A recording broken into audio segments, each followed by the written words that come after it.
It's great to see your enthusiasm from our previous Yuzhong discussion. But it wouldn't be complete if we talked about the dragon, but missed his eternal rival, who has become a legend in the Exp Lane, Lapu-Lapu. He's not just a big name. This hero has the complete package to survive and thrive amidst the enemy's onslaught. Interestingly, in the current meta shifting toward Goldlane fighters, Lapu-Lapu has become a highly flexible pick because he is incredibly effective in both the Goldlane and Explane. He possesses CC immunity, massive damage reduction, and devastating destruction for the enemy's backline. Today, we're going to break down the secrets behind his mechanics, why he's so stable in the pro scene, and how you can maximize his potential to push rank. Let's dive into the breakdown. The Warrior's DNA passive and skilled breakdown.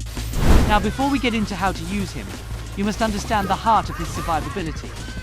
We start with his core defense, passive Homeland Defender. See this red bar below the HP?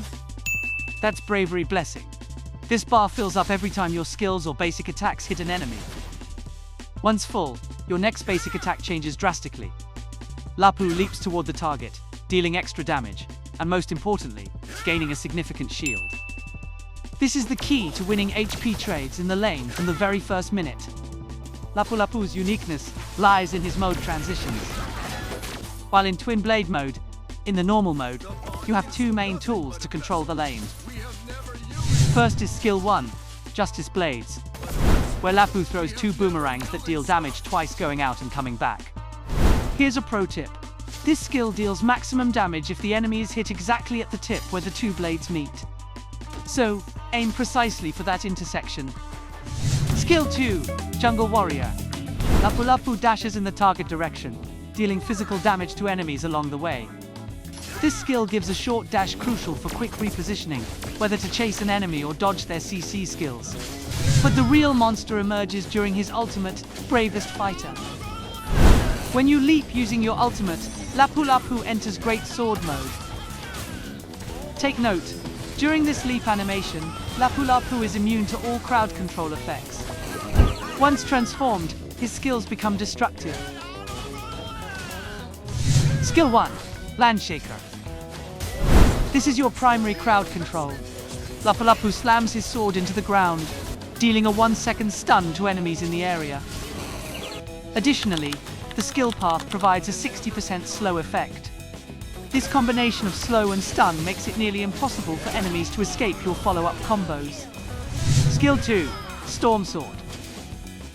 When hitting an enemy hero, Lapu-Lapu gains 20% damage reduction. For every additional hero hit by this spin, you gain an extra 8% damage reduction, stacking up to 40% for 3 seconds.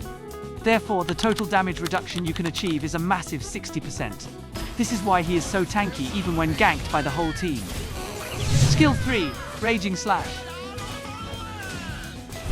This is your ultimate damage in Great Sword mode. Lapu-Lapu performs 3 massive slashes. The first and second deal stable damage, but the third is the climax with huge burst damage. Better yet, throughout this entire slashing animation, you gain total crowd control immunity, meaning you cannot be stopped by the enemy. You can also slightly adjust the direction of the slashes using your joystick, or combine it with flicker to ensure the final hit lands perfectly. The art of laning, early game strategy. In the early laning phase, use the poke combo. Throw your skill 1 to poke the enemy and fill your passive bar. You can also use skill 1 for fast wave clearing. Aim the tip of the skill at the siege minion EXP or gold minion and ensure the path is aligned with the minion wave. You can use this trick to fill your passive bar while instantly clearing the wave. Once the passive bar is glowing, use skill 2 to dash in. Land the passive basic attack to get the shield. Then use basic attack to fill up the passive, and use skill 1 again, if the skill is ready. When the passive active, use it again, and immediately to retreat to safety. But a word of caution. Some explainers can give Lapu-Lapu trouble at level 1 or 2. If you face a tough matchup, play it safe first. Once Lapu-Lapu hits level 4, you can turn the tides thanks to the power spike from his ultimate. Combo war and decision making. Entering the mid to late game, you must realize that Lapu-Lapu has extremely flexible combos. This hero isn't rigid. Your skill sequence can be very situational. During his ultimate, you can use skill 3 first, then follow up with skill 1 or 2. Or you can use skill 2 first to get that damage reduction, then use the Great Sword ultimate leap, and finally skill 1, and so on. Truly flexible. Your job is to dive the enemy backline, like the marksman, jungler, and especially the mage, as they often stay stationary when casting skills. Here are some of the most effective combo tips. Quick initiation combo. Use this if you spot an out-of-position enemy, or want to instantly pick off an enemy core. Directly open with your ultimate leap to close the gap. As soon as you land, don't give them a second to breathe. Instantly hit skill 1 for an immediate stun.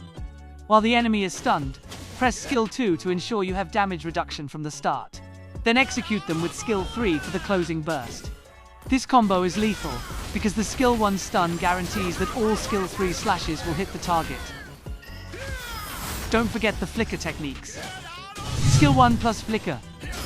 This is a technique for an instant surprise from a great distance. Press skill 1, land shaker first, and in the middle of the animation, before the sword hits the ground, instantly tap, flicker toward the enemy. This shifts the impact point to your flicker location. The enemy won't have time to react because they won't expect such a long-range stun. Flicker during skill 3. This is crucial because skill 3 Raging Slash has a relatively slow animation. The secret: you can tap flicker between the first, second, or most importantly, the third slash. If the enemy tries to dash away while you are slashing, simply flicker toward them to ensure the final burst damage lands. Maximum combo, the pro way. This is the most effective way to enter a crowded team fight. First, get your passive stack to about half. Use normal skill 1 to poke, then immediately leap with ultimate.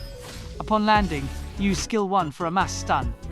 While enemies are dazed, immediately basic attack, because by this point, your passive bar will be full, giving you an extra shield at the start of the war.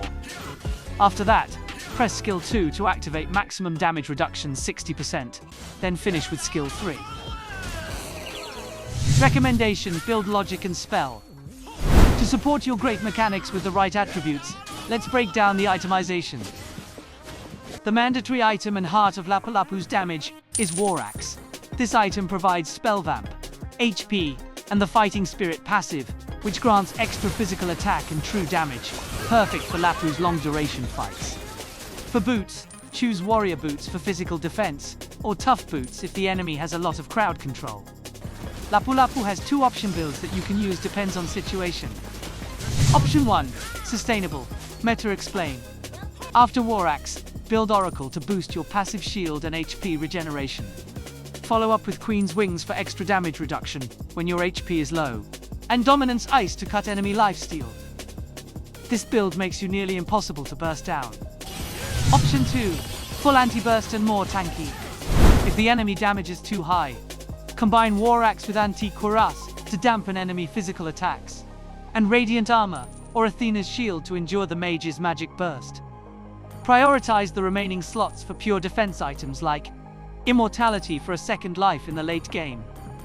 Battle spell. There is only one recommendation: Flicker. Why? Because Flicker is the soul of Lapu-Lapu's aggressive playstyle. Without Flicker, you cannot perform the skill 1 plus Flicker Surprise or correct your skill 3 direction. Flicker provides the flexibility to reach the deepest enemy backline or act as the safest escape tool when you're trapped. In conclusion, Lapu-Lapu isn't just a hero who slashes around. He is a true warrior who requires timing, an understanding of damage reduction, and the bravery to disrupt enemy formations. His greatness as a flexible hero in both the Goldlane and Explane meta makes him a fantastic investment to master if you want to climb to Mythic Glory. Focus on practicing your passive management and flicker accuracy, as that is what separates a regular Lapu-Lapu from a feared one. What do you think? Is Lapu-Lapu still your favorite hero in the Land of Dawn? Or do you have your own secret build recipe? Let me know in the comments. Don't forget to check out our other macro tips videos to sharpen your rotations. Thanks for watching, and see you in the next breakdown.